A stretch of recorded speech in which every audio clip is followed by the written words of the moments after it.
talking about technology, AI and music. Is AI in the music industry the future, or is it the beginning to the end? That's the question.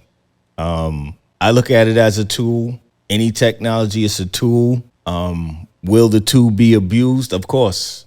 Of course. If there's a way to get people to consume something from an artificial source and you profit from it, yeah, of course, you would love that because artificial stuff is cheap. It's like when you have artificial flavors and artificial this and food. Why do they use that? Because it's cheaper to produce the food and give it to people. And what is the side effects from it? Negative, the health, disease. You know what I mean? So if we're not careful, it's the same result. It's like, yeah, you're using all of this to save money and save time for not dealing with a creative's attitude and moods and fatigue or whatever the case may be. And you can get something mechanical to reproduce this music or create it on the fly 24/7, doesn't feel, doesn't think, and you can fool the people on thinking they're getting some food or some nutrition out of it. Yeah, that could be very bad for the industry. But on the other side is like there's certain things that we as creatives always look for ways to make things more efficient, always look for ways to make things quicker, cut out the time that it takes to do certain things, you know, that we want to do. If you play piano and you're sitting here and you want to play these certain chords, depending on what level you at on your skill, might take you longer to play this the right way. With these tools of AI, it plays it right the first time. You know, we have autocorrect for this and we have auto tune for this. There's benefits, but you still have to make sure you don't let it make you lazy. And that's the issue. And human nature is it is going to make you lazy. If you can get somebody else to do it and cut through the chase, yeah, that's fine. So it is a benefit to it because now you could do things quicker and don't use so much time because time is the most valuable thing we have. When it goes, we don't get it back. So I'm for any technology that makes things quicker and more efficient, but I still believe in the human spirit and human creativity and the human experience. I feel like it should be used as a tool so you can be able to give more of your experiences and more of what you're doing, be able to produce more in less time.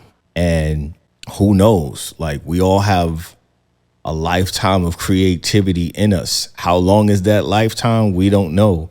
So if we can get so much more out during our lifetime, how amazing could that be?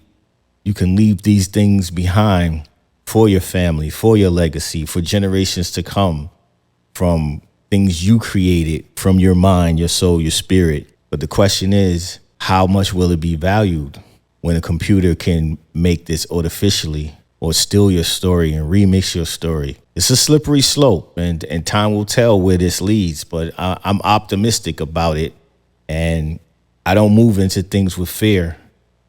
I mean, there was so many things in technology that scared people. You know, they said there's so many examples of people being afraid of like things taken away from life.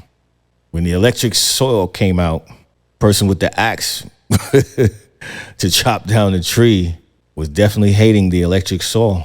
You can sit there and keep it real and keep using the axe and take your back out and go through all types of pains, while this person with the electric chainsaw just goes straight through these things and be more productive. That's just technology. We find more efficient ways to do. The downside is the loss of jobs. You're hearing so many people losing jobs right now because of AI.